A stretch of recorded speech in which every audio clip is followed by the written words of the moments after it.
Assalamu alaikum. Ramadan Mubarak. Ladies and gentlemen, as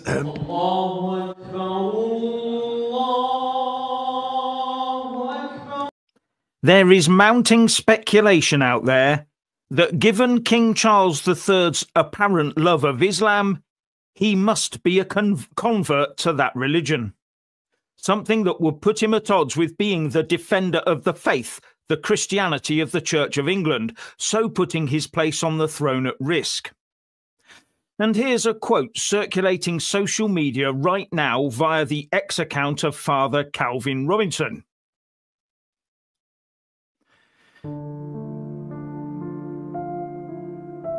Amid the sacred atmosphere of the holy month of Ramadan, as millions of Muslims around the world solemnly observe their fast, an unexpected piece of news has shaken the public. King Charles III is rumored to have embraced Islam. This rumor spread quickly and sparked a stir across the United Kingdom. Citizens flocked to seek confirmation, questioning the truth of a report that, if proven true, could become one of the most shocking events in the history of the British monarchy. As the heir to the British throne, King Charles III is not only a leader, but also a figure with extraordinary experiences. Before ascending the throne, he was a skilled fighter jet pilot. In the 1970s, he flew the supersonic Phantom F-4 during his service in the Royal Navy and Royal Air Force, an experience rarely held by a future king. Yet behind his image as an aristocrat with a military background lies another side of Charles that often goes unnoticed: his deep interest in Islam. From a young age, Charles was prepared for his great destiny as heir to the throne. He was bestowed the title Prince of Wales in 1958. He became the first heir in British history to earn a university degree after completing his studies in history, archaeology, and anthropology at Trinity College and University of Cambridge. Equally interesting is his serious interest in interfaith relations, environmental issues, and architecture. Because of his closeness and admiration for Islam, speculation that King Charles III has converted to the religion has grown stronger. It is important to note that this rumor is not new. In 1996, the Mufti of Cyprus even claimed that King Charles had embraced Islam. This speculation intensified when Charles delivered a speech at the Oxford Center for Islamic Studies, where he openly praised Islam's contributions in various fields, from mathematics to architecture. He also expressed admiration for how Islam addresses women's rights, something he said is often misunderstood by the Western world. The surprise, ladies and gentlemen, is the extent to which Islam has been a part of Europe for so long, first in Spain, then in the Balkans, and the extent to which it has contributed so much towards the civilization which we all too often think of wrongly as entirely Western. Islam is part of our past and our present in all fields of human endeavor.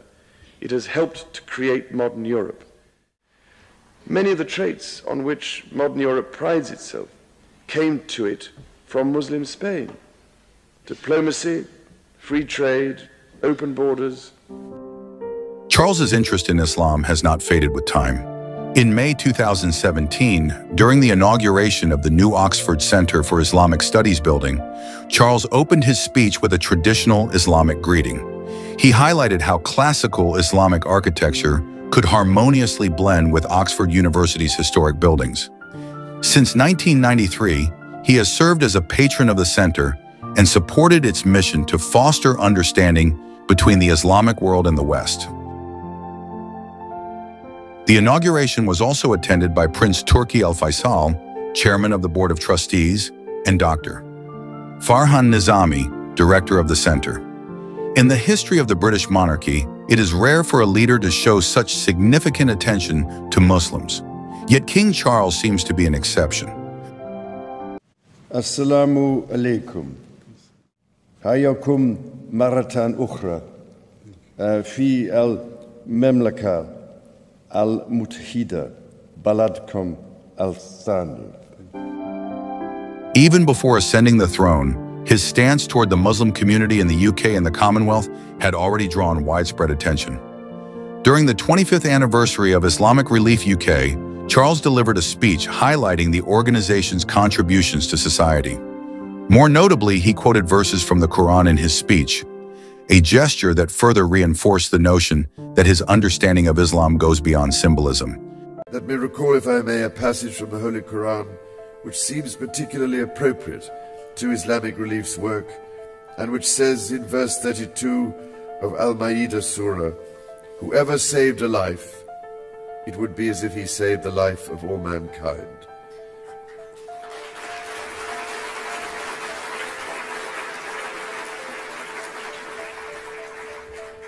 Thank you, ladies and gentlemen, for saving and transforming so many lives over the past 25 years. And may there be many blessings, inshallah, on your work during the next quarter of a century.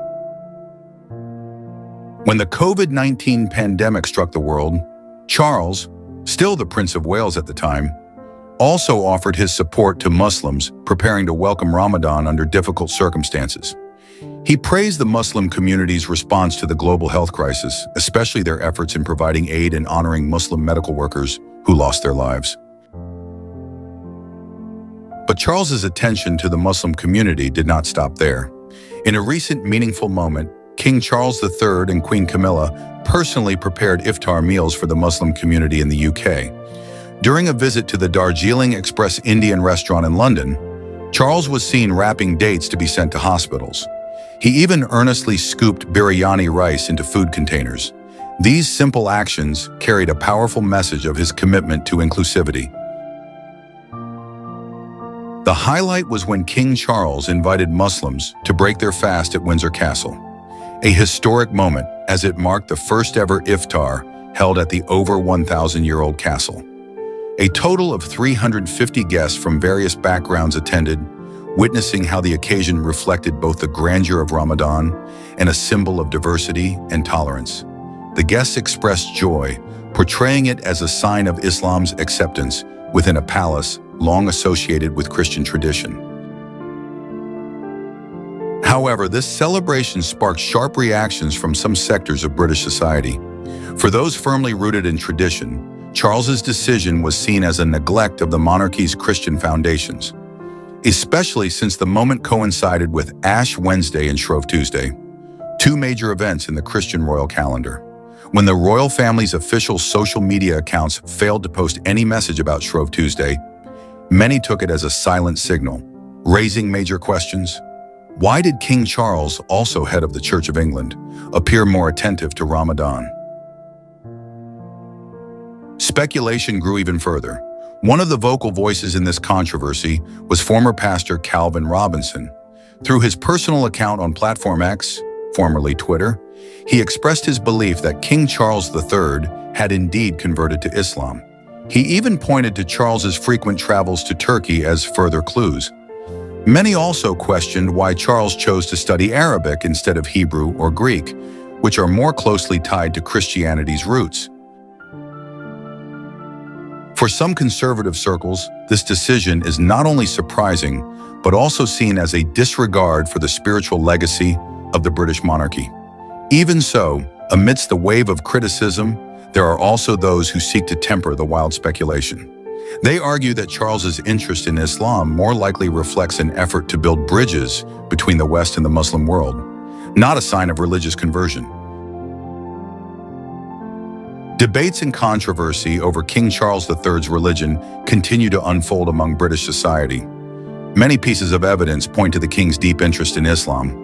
However, in the absence of an official statement from the royal family or credible media, the issue of his religious conversion remains an unconfirmed rumor. Has he truly changed his faith, or is he simply a leader striving to strengthen interfaith relations? The answer remains a mystery. Assalamu alaikum. Ramadan Mubarak.